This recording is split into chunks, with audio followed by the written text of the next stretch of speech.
Buenos días y bienvenidos.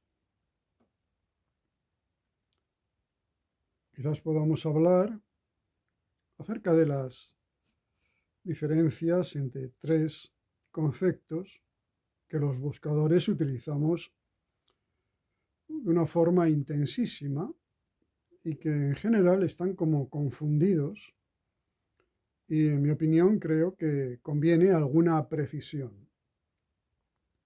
Ya señalo que yo no me considero el experto máximo en estos tres conceptos, ni mucho menos, pero sí que creo que es importante hacer algunas precisiones que al buscador le pueden quizás ser de utilidad. Estos tres conceptos son el despertar o, si se quiere mejor, los despertares posibles, los insights posibles, las tomas de conciencia posibles de nuestra situación total y global.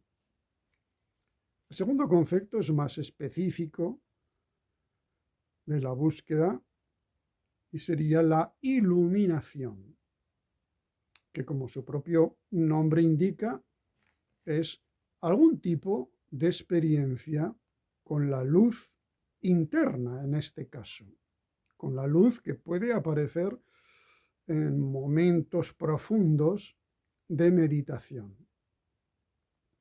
Y el tercer concepto, distinto de los anteriores, es el concepto de liberación.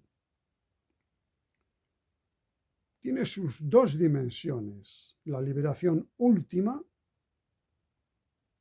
reflejada muy bien en el hinduismo como el deseo o la liberación de los ciclos de encarnación sucesivos, o tiene una, digamos, interpretación menor, que significa, y esto toda persona lo puede conocer perfectamente, la liberación de tales o cuales apegos, de tales o cuales identificaciones y de tales o cuales rasgos de personalidad.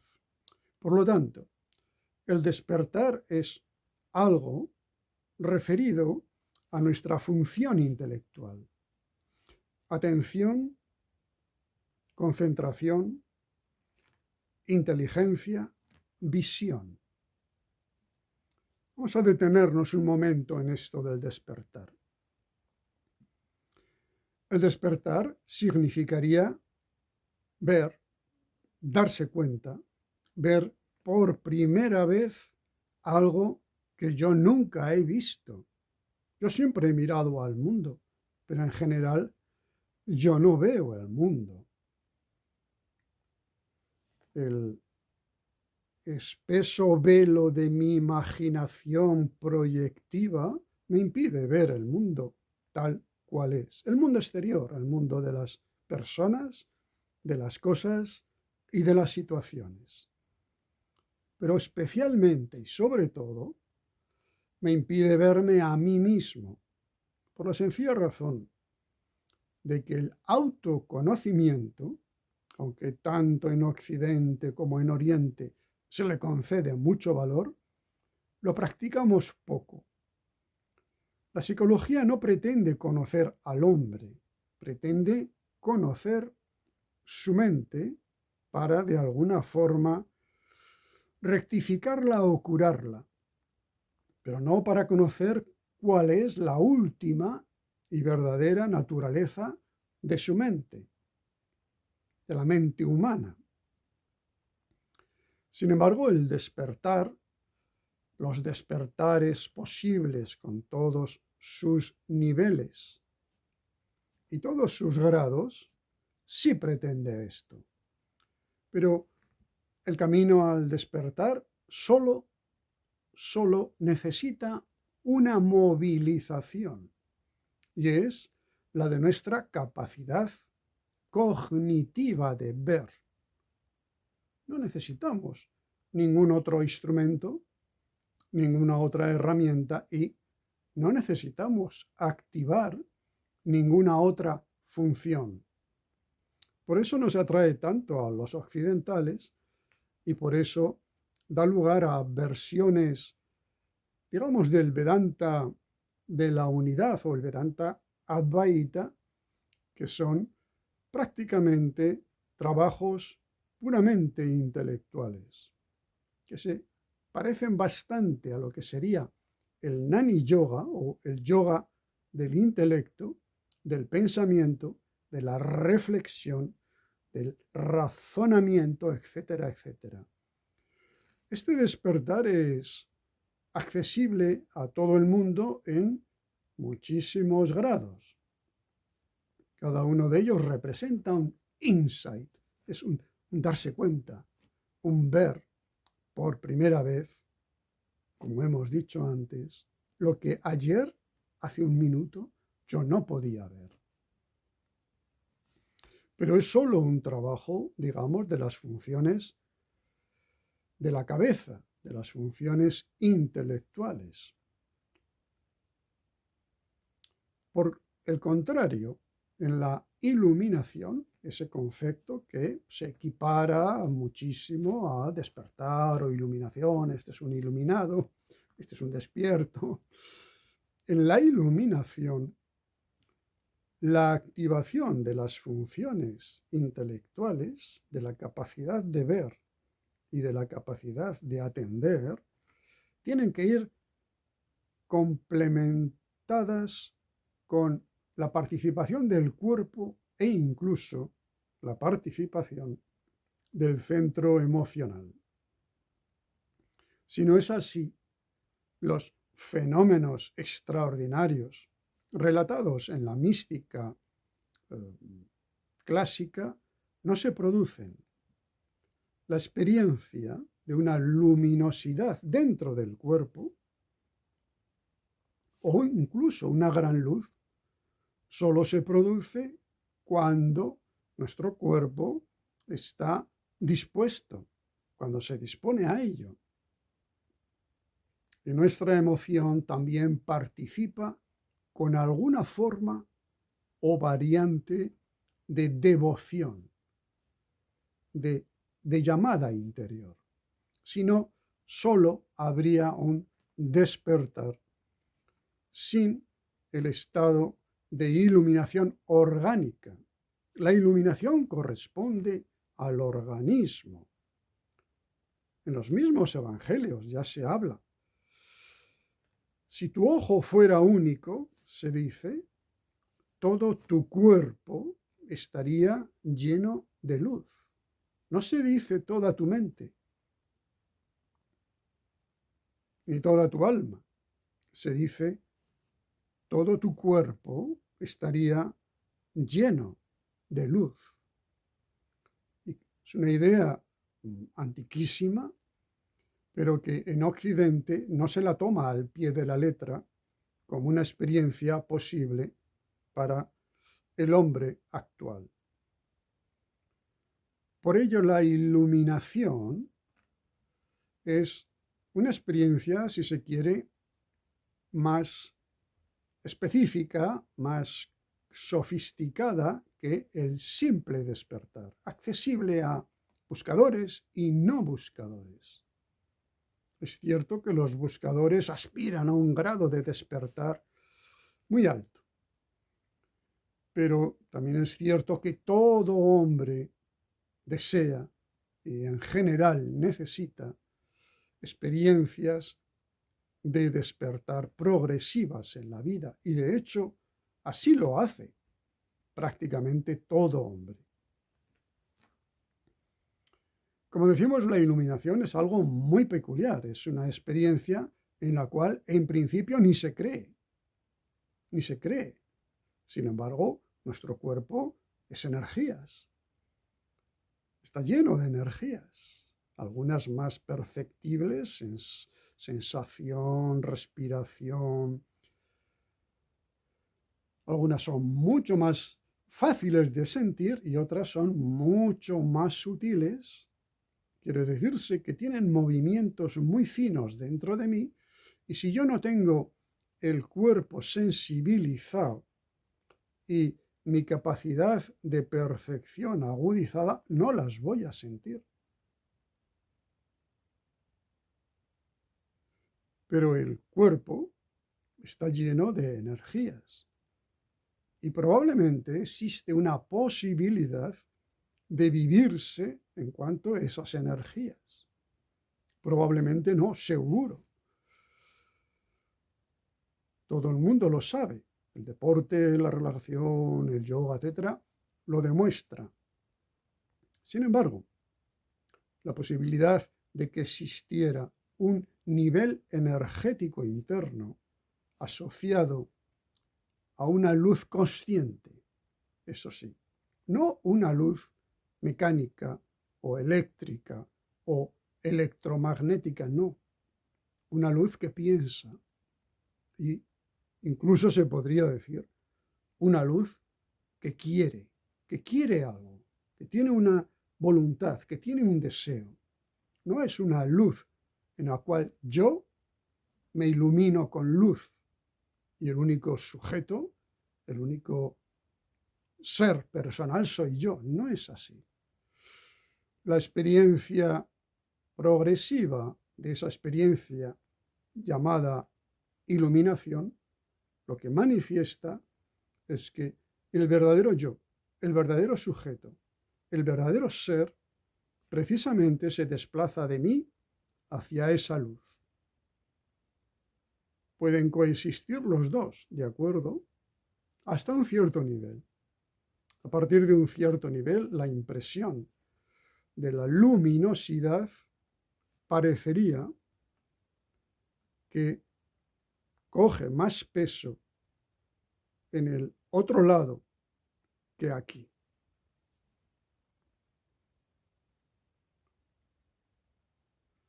Lo interesante de la iluminación es que, como podemos ver cuando estudiamos buscadores muy experimentados, es que pueden no necesitar acompañarse de un despertar impersonal, libre de creencias, de dogmas y de prejuicios. Y esto lo podemos observar perfectamente en la mística occidental, donde cuando se produce una experiencia de iluminación, no se acompaña de una liberación mental de las creencias. Al revés, ciertas experiencias de iluminación orgánica refuerzan nuestras ideas previas, refuerzan nuestros prejuicios previos y refuerzan de alguna forma la cosmovisión que sosteníamos antes, cuando en verdad un auténtico despertar de la mente disuelve toda convicción anterior. No nos deja en el vacío conceptual, cuidado, no.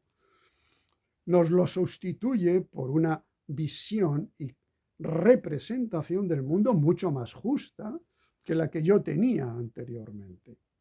Pero ciertamente la anterior, la antigua, la previa, se disuelve. Este es un fenómeno sorprendente y a veces difícil de aceptar. Porque pensamos que un hombre despierto está iluminado por dentro y a veces no es así. Podemos ver en algunos ejemplos del neovedanta occidental, incluso con algunas figuras del Vedanta oriental, como parecería que su cuerpo no participa de esa experiencia de unidad, de ser el todo, de ser yo y tú a la vez. Tenemos la ocasión de comprobar que los practicantes que han alcanzado un cierto grado de desarrollo en la consciencia unitaria no se refieren en absoluto ni al cuerpo, ni a la sensación, ni a la respiración armónica y gozosa, ni a las energías posibles que podemos sentir en estados de profunda relajación y profunda concentración dentro de nosotros mismos. Por eso, sorprendentemente, a veces las personas que se consideran despiertas parecen presentar un estado orgánico de ausencia de bienestar, de armonía o de goce.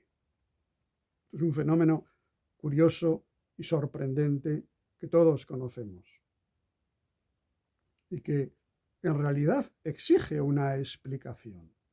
¿Por qué tal maestro tiene tan mal humor? ¿Por qué otro tiene una actitud rígida, etcétera, etcétera? La tercera posibilidad es una posibilidad común a todo ser humano y es sencillamente la liberación. ¿Qué significa eso de la liberación? Todos lo sabemos. Todos nos hemos liberado de cosas. No es ninguna experiencia incomprensible. Para ser adolescente me tengo que liberar de mi niño que fui yo, del niño que fui yo.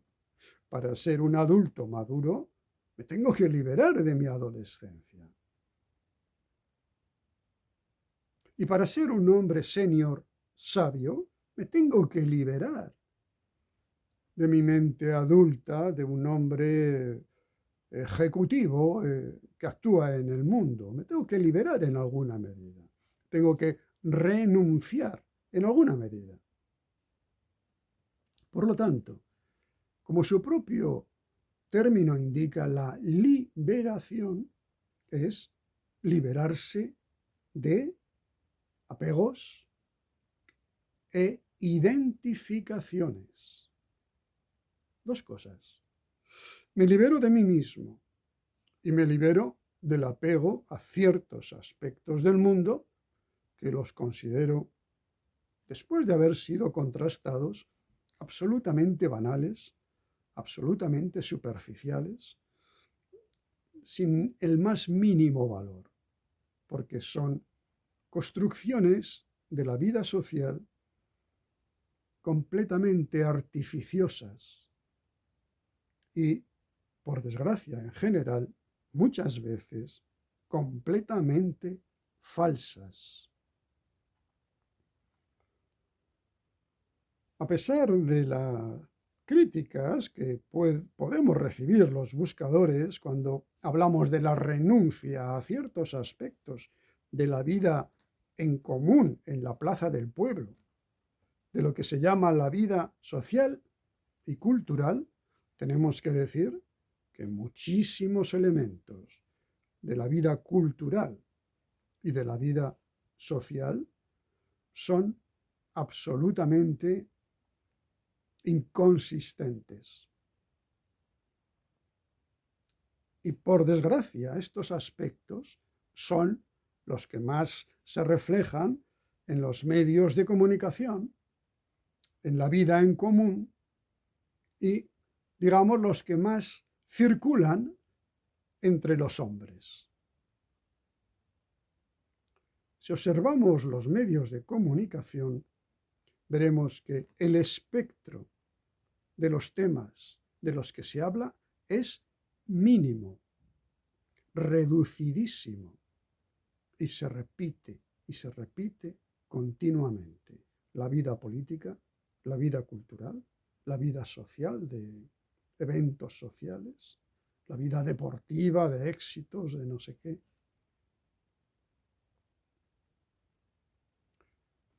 Son experiencias consensuadas que cada cultura crea las suyas, que van a desaparecer dentro de muy poco tiempo, y a las cuales el buscador tiene pleno derecho a renunciar.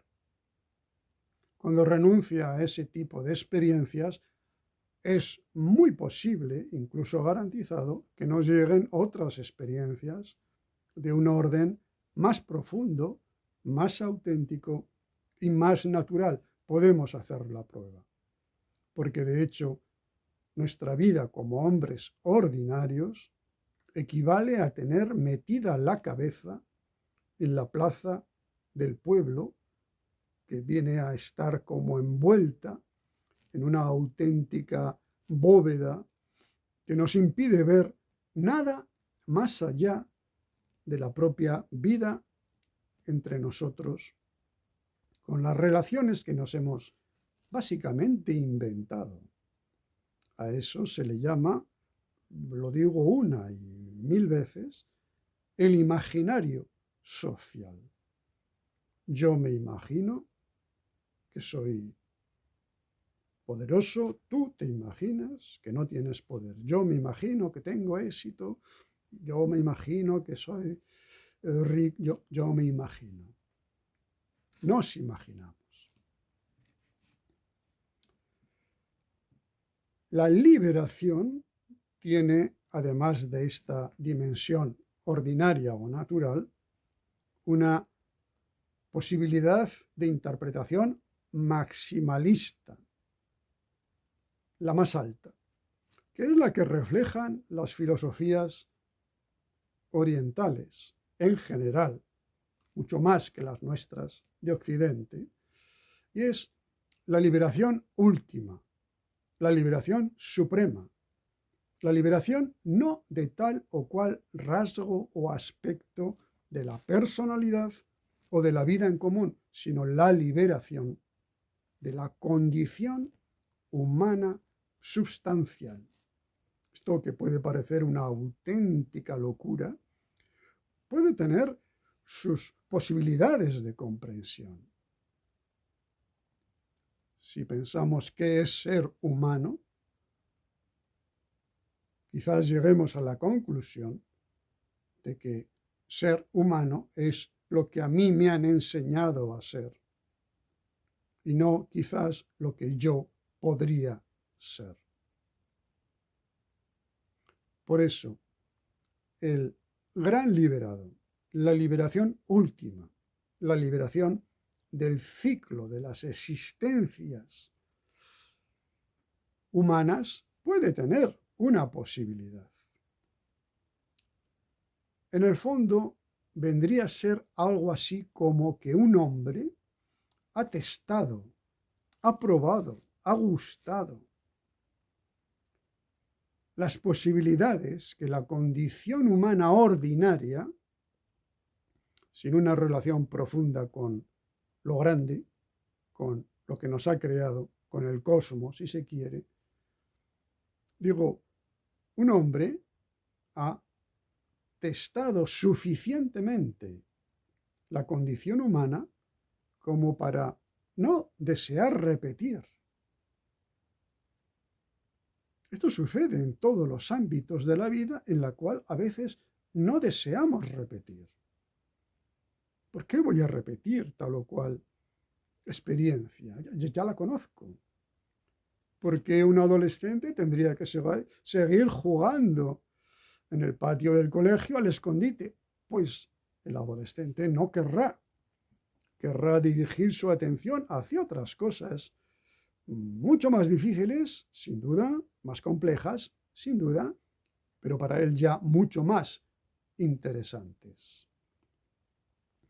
Por lo tanto, la experiencia de la liberación por superación de una determinada situación es algo que no tenemos por qué rechazar de plano y con gran facilidad como si fuera una auténtica locura incomprensible que no tiene ningún sentido, ningún valor, y a un hombre occidental, culto, civilizado, etcétera, etcétera, nada le va a decir. Tanto las liberaciones posibles como esa mítica gran liberación del ciclo de nacimientos y muertes tienen una perfecta comprensión lógica si la enfocamos con la suficiente neutralidad. La liberación, por lo tanto, es una experiencia posible, digamos, en el periodo último de la vida. Así está reflejado en las 4 etapas del hinduismo. La última etapa es la de la liberación de la vida humana en general, o de gran parte de los aspectos de la vida humana. Pero existiría una cuarta experiencia que engloba todas las funciones intelectuales, emocionales y físicas de las que dispone el hombre y que se manifiestan en un nivel superior a la vez. Y esa experiencia, como hemos señalado en alguna otra ocasión, es la experiencia del Sat Chit Anand. Ser, consciencia y felicidad o beatitud. Esta experiencia es completa porque hay un despertar el máximo posible en la mente por el cual yo me libro de mi propio lenguaje y de mi propia individualidad. Sat es una nueva sensación orgánica de lo que yo soy. Ahora tengo una sensación orgánica, pero puedo tener una muchísimo más viva, y muchísimo más rica y muchísimo más completa. La sensación orgánica que tiene el hombre no es la última ni la definitiva. Puede conocer estados de vibración interior y de energías interiores mucho mayores de las que conocemos hasta este momento. Y por fin, el Ananda, la felicidad no personal, la felicidad cósmica, podríamos decir, lo que sería la beatitud, llena por completo la capacidad emocional del hombre. Este Sat Chit Ananda puede ser, sin duda, una experiencia que recoja las tres, y por eso cualquier hombre que se haga preguntas, y por supuesto cualquier buscador, debe tener como una opción posible en sus caminos y en sus prácticas. Porque el acceso a las tres posibilidades separadas tienen caminos también separados. La posibilidad de un Sat Chit Anand nos va a exigir trabajar con todo lo que somos y con todas las funciones que podemos poner en actividad. Pues muy bien, muchísimas gracias y hasta otra ocasión.